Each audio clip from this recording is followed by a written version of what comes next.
మన తండ్రి కుమార పరిశుద్ధాత్మ దేవునికి వందనాలు స్తోత్రాలు చెల్లించుకుంటూ ఈ దినమందు పుట్టిన దినములు వివాహ దినములు జరుపుకున్న బిడ్డలను కూడా దేవుడు విశేషంగా దీవించాలని మేము ఆశిస్తున్నాము, ప్రార్థన చేస్తున్నాము. ఈ సంవత్సరాది నుండి సంవత్సరాంతం వరకు దేవుని కృప కాపుదల మీకు అనుగ్రహించబడాలని మేము ప్రార్థన చేస్తున్నాం. మీరు కూడా ప్రార్థన చేయండి, దేవుని దీవెనలు పొందుకోండి.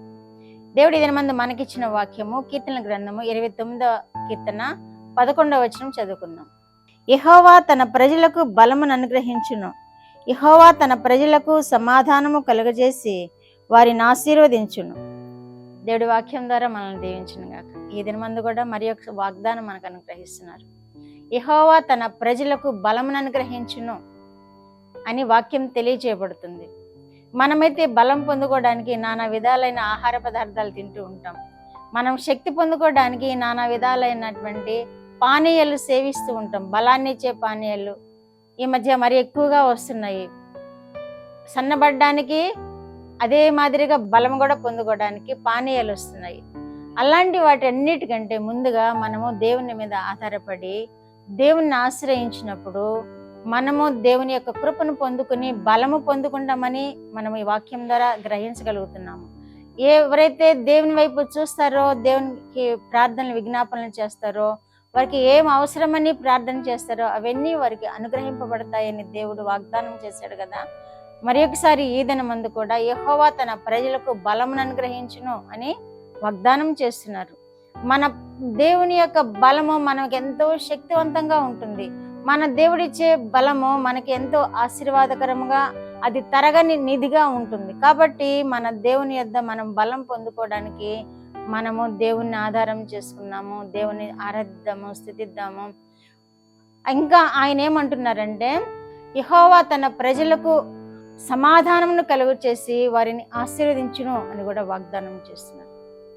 తన ప్రజలకు సమాధానము కలుగు చేస్తానని వాగ్దానం చేస్తున్నాడు. ఇక్కడ ఆశీర్వదించును అని కూడా తెలియజేస్తున్నాడు. కాబట్టి ఎవరైతే ఇంకా దేవునికి దూరంగా ఉంటున్నారో, ఎవరైతే ఇంకాను దేవునికి తన బిడ్డలుగా కాకుండా ఉంటున్నారో వారందరూ దేవుని బిడ్డలుగా వీరు ప్రతిష్ఠించుకోవాలని దేవుని వాక్యం తెలియజేస్తుంది.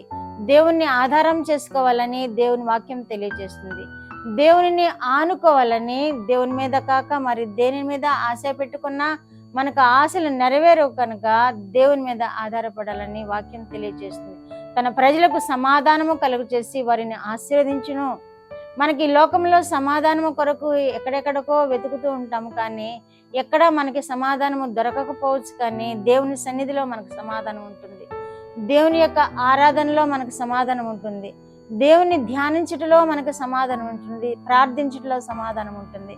ఆశీర్వాదం ఉంటుంది. కనుక మనము దేవునిని హత్తుకొని జీవించినప్పుడు ఇవన్నీ మనకు అనుగ్రహించబడతాయి. బలం అనుగ్రహించబడుతుంది, తర్వాత సమాధానము అనుగ్రహించబడుతుంది, ఆశీర్వాదము కూడా అనుగ్రహించబడుతుంది. ఇన్ని ఆశీర్వాదాలు, ఇన్ని వాగ్దానాలు దేవుడు మనకు చేస్తున్నప్పుడు మనము ప్రార్థన చేయకపోవటమే మన లోపం అవుతుంది. మనం ఏమైతే ఇంకా పొందుకోవడానికి ఆలస్యం అవుతున్నామో అది ప్రార్థన చేయకపోవడమే కారణమవుతుంది. కనుక ప్రార్థన చేయండి, దేవుని మీద ఆధారపడండి, దేవుడిచ్చే వాగ్దానాలన్నీ సొంతం చేసుకునండి. అలాగే 28:8లో కూడా యెహోవా తన ప్రజలకు ఆశ్రయము అని కూడా తెలియజేస్తున్నాడు. తన ప్రజలకు ఆశ్రయముగా ఉంటానని వాగ్దానం చేసిన దేవుణ్ణి మనం ఆశ్రయం చేసుకున్నాము, మనం ఆశ్రయిద్దాము. ఆయన ఆశ్రయంలో మనం ఎల్లవేళలా సంతోషము, సమాధానము, నెమ్మది పొందుకున్నాము. బహుక్షేమము కూడా కలుగు చేస్తానంటున్నాడు. బహుక్షేమము కలిగి విస్తరించెదరు అని కూడా తెలియజేస్తున్నాడు. ఇన్ని వాగ్దానాలు దేవుడు మనకి ఇస్తున్నప్పుడు వీటన్నిటిని మనం స్వతంత్రించుకున్నాము. వీటన్నిటినీ మనము స్వతంత్రించుకోవాలంటే దేవుని మీద పూర్ణముగా ఆనుకున్నాము. దేవుణ్ణి ఆరాధిద్దాము, సేవిద్దాము, ప్రార్థిద్దాము, వాక్య ధ్యానం చేద్దాము. ఈ వాగ్దానాలన్నీ దేవుడు మనకు స్వతంత్రింప చేస్తాడు. ప్రార్థన. మా దేవా, మా ప్రియ పరలోక ప్రభువా, మీ పరిశుద్ధ పాదములకు వందనాలు, స్తోత్రాలు. మా రక్షకుడైన యేసయ్య స్తోత్రములు. పరిశుద్ధాత్మ దేవా స్తోత్రములు. ఇచ్చిన వాక్యం కొరకు స్తోత్రములు. వినుచున్న బిడ్డలందరూ ప్రభువా మీ నుండి బలము పొందుకోవడానికి, మీ నుండి జయము పొందుకోవడానికి, మీ నుండి ఆశీర్వాదాలు పొందుకోవడానికి, మీ నుండి నాయన గొప్ప స్థితిని పొందుకోవడానికి ఈ బిడ్డలను ఆశీర్వదించమని యేసుక్రీస్తు వారి పేరిట ఈ మనవులు మీ పాదముల యొద్ద వేడుకుంటున్నాను పరమ తండ్రి. ఆమేన్.